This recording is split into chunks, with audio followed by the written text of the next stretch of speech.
Kung sa ilang mga paaralan ay nakapila na ang ating mga kababayan para makaboto, sa mga bus terminal naman, nakapila pa rin ang ilang pa rin nating mga kababayan para makauwi ng mga probinsya at para makaboto.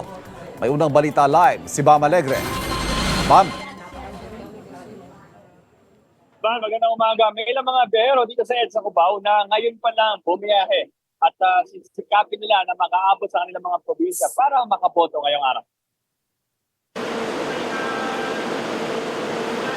Biyaheng San Jose, Nueva Ecija, si Grace Fernando at ng kanyang mga kaanak.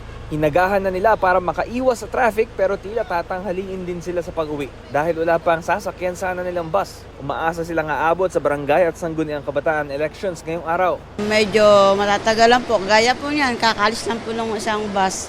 Kaya po malilate po siguro kami ng konti. Pero yung iba po yung anak ko po, mauna na po buboto po mamaya. Kung ano po yung nasa loob po, yun na po dapat mo iboto. Nang dahil naman sa COVID-19 pandemic, ngayon lang din makakauwi ng Nueva Ecija si Jose Javillera. Sabik na siya makabanding ulit ang mga mahal sa buhay. Gusto niyang sabay-sabay sila sa pagboto ngayong araw. Sigurado po sir, mahabang pila po sa ngayon sa botohan. Gano'n po kayo excited makauwi sa Nueva Ecija? Sobra sir, kasi matagal bago makauwi ulit eh. Si Arian Salyo naman, Sana po makaabot para po maipanalo yung kapitan na gusto ko iboto.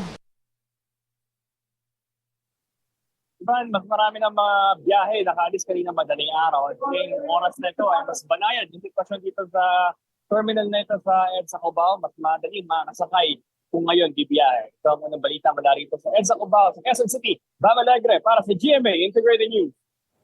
Mga kapuso, para laging una sa mga balita, bisitahin at mag-subscribe sa GMA Integrated News sa YouTube. Sa mga kapuso abroad, samahan niyo kami sa GMA Pinoy TV at sa www.gmanews.tv.